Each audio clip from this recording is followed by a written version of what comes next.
Assalamualaikum warahmatullahi wabarakatuh. Perkenalkan, nama saya Sherly Aulia Marwantika. Kalian bisa memanggil saya dengan panggilan Bu Sherly. Sesuai aturan pemerintah, selama 1 semester ke depan, kita akan melaksanakan pembelajaran secara daring. Dan saya bertugas mengajar prakarya kelas 8.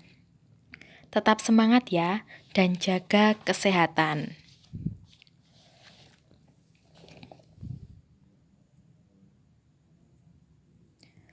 Perhatikan gambar berikut. Ada gambar kerajinan yang dibuat dari pelepah pisang, gambar tas yang dibuat dari kulit, dan juga ada pula kerajinan yang dibuat dari tanah liat. Hari ini kita akan membahas tentang kerajinan bahan lunak.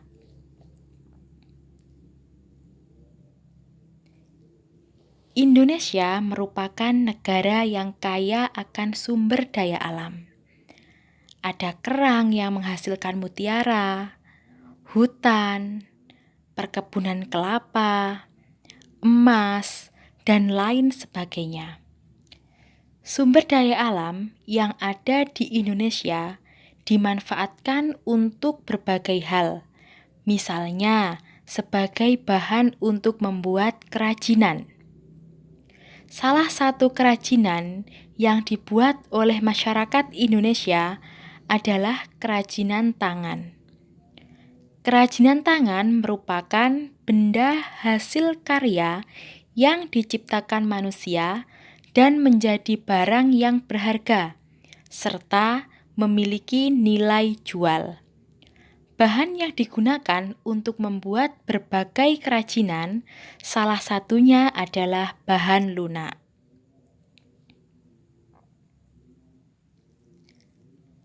Apakah yang dimaksud dengan kerajinan bahan lunak?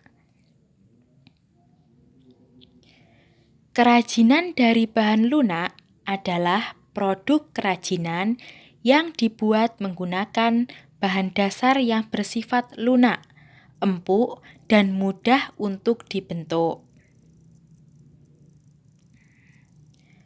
Beberapa unsur yang harus diperhatikan dalam pembuatan produk kerajinan dari bahan lunak ialah yang pertama, unsur estetika, dan yang kedua adalah unsur ergonomis.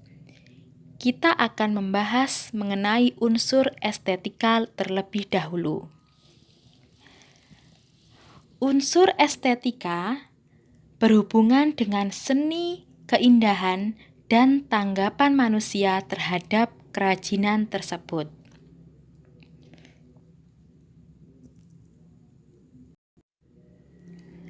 Keindahan adalah nilai-nilai estetis yang menyertai sebuah karya seni. Keindahan juga diartikan sebagai pengalaman estetis yang diperoleh ketika seseorang mencerap objek seni, atau dapat pula dipahami sebagai sebuah objek yang memiliki unsur keindahan.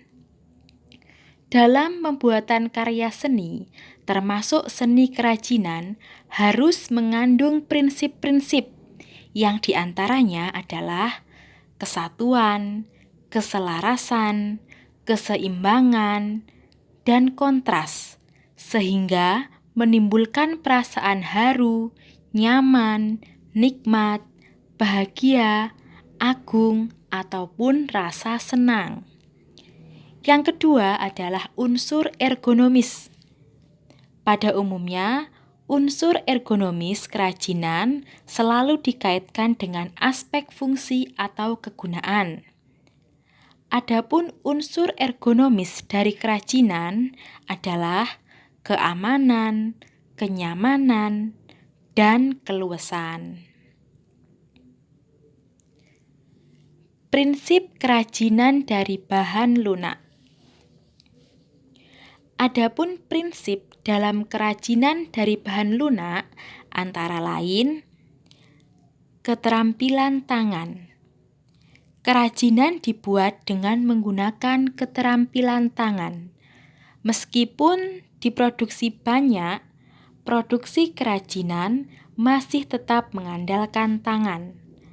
Sementara itu, industri bertumpu pada kekuatan mesin. Inilah yang membedakan antara produk kerajinan dan produk industri. Salah satu keterampilan tangan, misalnya anyaman dari bambu untuk membuat kursi, dan lain sebagainya. Yang kedua adalah keterampilan teknik. Pembuatan benda-benda kerajinan dilakukan secara berulang-ulang dan didasari oleh keterampilan teknik, sehingga produk yang dihasilkan sudah tentu memiliki kekhasan tangan yang tampak dengan detail, rumit, dan hanya bisa dilakukan dengan keterampilan teknik yang dimiliki oleh tangan seseorang.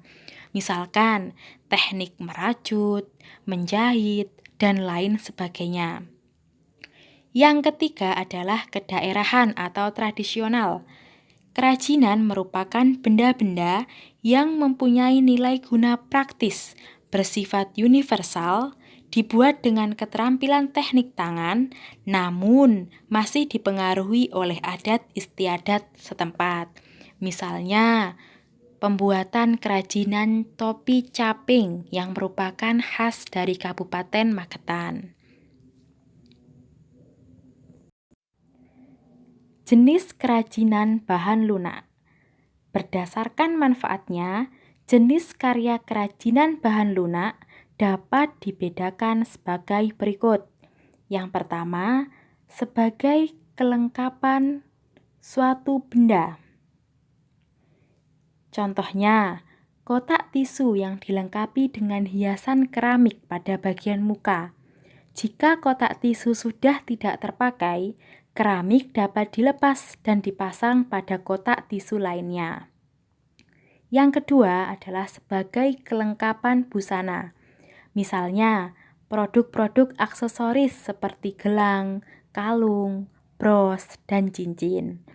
Yang ketiga, sebagai kelengkapan keperluan ritual atau upacara adat, misalnya lilin. Lilin banyak digunakan untuk berbagai acara ritual dan pesta adat. Yang keempat, sebagai kelengkapan rumah atau bangunan. Misalnya, air mancur berbentuk ikan di taman rumah.